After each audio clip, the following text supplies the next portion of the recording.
de Aloysio Azevedo são exceção em sua obra, e não a regra.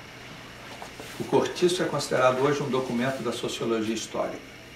As mudanças rápidas na vida urbana das sociedades latino-americanas fizeram envelhecer os romances naturalistas, mas estes foram, em muitos casos, estudos profundos da realidade.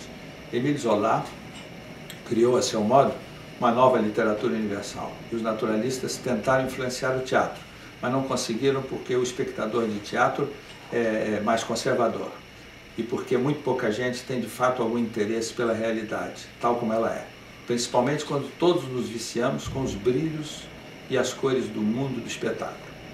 Seria irônico demais dizer, talvez, que a realidade não goza de muita popularidade. Como em Balzac e Émile Zola, Aloysio tem um instinto de romancista surpreendente. Uma Lágrima de Mulher, nome de um livro dele, também é obra doidamente romântica. Nem parece realmente do mesmo autor do Cortiço. Na verdade, ele nunca repudiou o romantismo gótico, mesmo depois de O Mulato e de O Cortiço, porque ele teve duas inspirações diferentes, talvez opostas ao longo de sua obra. Lutou contra o clero e a igreja em São Luís do Maranhão, correndo todos os riscos do preconceito e do desprezo provincianos. O gosto popular era um comando muito forte, mais forte do que o elogio de uma crítica intelectualizada e esquálida. Em Casa de Pensão, O Mulato e O Cortiço, ele fez retornos triunfais ao realismo, mas só se mostra o grande autor que foi no último deles, isso é, Cortiço. O tema central da sua obra maior, sem dúvida, é o abrasileiramento do imigrante português. Jerônimo abrasileirou-se com o auxílio da paixão por uma mulher bem caracteristicamente local, a Rita Baiana. Lá pelo fim do romance, Jerônimo estava completamente mudado. Fez-se preguiçoso, amigo dos abusos, retardatário, perdendo o espírito de economia e de ordem que trouxera do velho mundo, e perdeu a esperança de enriquecer, entregue à doçura da terra, ou às doçuras da terra. Sua derrota para o capoeira firmo, na luta que se confronta com os estilos de combate corporal, é um dos pontos altos da obra. Era a vitória do flexível, quem sabe do esperto, na luta contra o Golias da tradição lusitana. O fim do Cortiço, aquele Cortiço no incêndio ateado por uma louca chamada Bruxa, é bíblico e segue o modelo de Sodoma e Gomorra, que apaga um pouco dentro de nós os nossos pecados e os pecados do autor.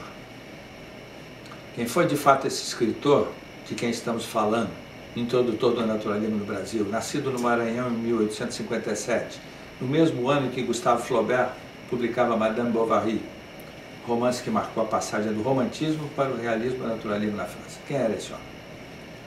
Quem era esse que na juventude fez pintor e desenhista, traçando planos de estudar pintura em Roma e afinal acabou indo para o Rio de Janeiro, onde já vivia seu irmão mais velho, Arthur Azevedo, que era teatrólogo, porque não suportava mais o provincianismo de São Luís, sua terra.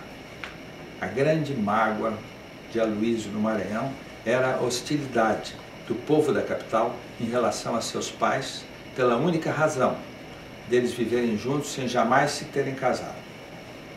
O futuro escritor achava mesquinha e arrogante aquela discriminação. Ele era apenas provinciano. Aloysio fez charges para publicações cariocas da época, como o Fígaro, Semana Ilustrada e uma revista chamada Zig Zag, e logo ficou conhecido no Rio. Com o tempo, adquiriu o hábito de acrescentar algumas frases e comentários aos desenhos que fazia e aos bonecos que ele construía em massa de papel. E foi aí que nasceu o escritor e crítico de costumes. Aos 21 anos, ele começou a se dedicar ao jornalismo e à literatura. No Rio, Silvio Romero e Capistrano de Abreu notaram a sua presença inteligente nos jornais e revistas. Escreveram sobre aquele rapaz que havia voltado a viver em São Luís e agora publicaram um romance, O Mulato. Alguns outros romances seus apareceram na praça, a maior parte deles ditados pela necessidade de sobreviver. Um dia, conversando com seu amigo Graça Aranha, esse lhe disse que o considerava uma pessoa talhada para a carreira diplomática, devido à sua facilidade de expressar-se e pelo seu vivo interesse pelos temas da política internacional. Assim, 15 anos depois de sua saída definitiva de São Luís do Maranhão, ele já havia sido mandado em missões diplomáticas a Madrid, Anápolis, Buenos Aires, La Plata, Vigo e finalmente em Yokohama, no Japão, onde ele teve um relacionamento apaixonado com uma mulher. Mas ele foi obrigado a abandonar isso porque foi designado para La Plata de novo. E o resto da sua vida ele viajou sem cessar, entediado, mas ainda sempre capaz de amar, até ser colhido pela morte em 1913 no seu apartamento de Buenos Aires. Aloysio Azevedo tinha ouvido falar na vida de diplomata itinerante de Eça de Queiroz, que dispunha de tempo para ler e escrever, almoçando nos restaurantes da moda em Paris, ou conversando com um poeta inglês, amigo, enquanto olhava o Tâmisa ao cair da tarde. E sonhou ter uma vida assim também. Mas a diplomacia na prática era bem menos romântica, e seu trabalho era duro e sem tréguas. Aquela vida de Eça de Queiroz, que intelectuais brasileiros e portugueses sonhavam também viver, só era concedida a embaixadores em fim de carreira, ou a convidados ilustres a ocupar uma embaixada. Os servidores consulares, que esperavam uma vida inteira para serem embaixadores e nem sempre alcançavam esse lugar, trabalhavam muito, apreciavam pouco e não tinham tempo para ler, e muito menos para escrever. Eram chamados a toda hora para despachar malas particulares dos ministros em trânsito e discutir despesas. O apelido desse tipo de funcionário no Ministério Exterior era orangotango. A última frustração nessa carreira para ele ingrata foi no Japão. Aloysio pensou em escrever um livro sobre a vida naquele país, mas mal teve tempo de colher algumas notas. Ficaram arquivadas nos seus guardados e nunca se transformaram em livro. Faltava-lhe tempo e agora até disposição. Transferido para Buenos Aires, morreu ali, longe do Brasil.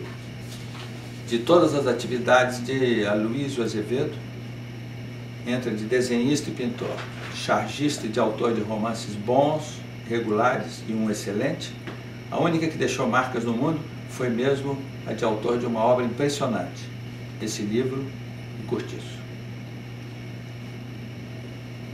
Terminado esse texto básico, eu fiz aqui umas notas sobre o Cortiço que talvez mereçam comentário e a gente pode comentar à vontade, se vocês quiserem. Primeiro, eu fiz aqui uma coisa que eu achei importante dizer, uma linha mestra que passa pela vida desse escritor e de muitos outros escritores. A mente dividida, que ateia os incêndios da emoção, que comete os crimes dos quais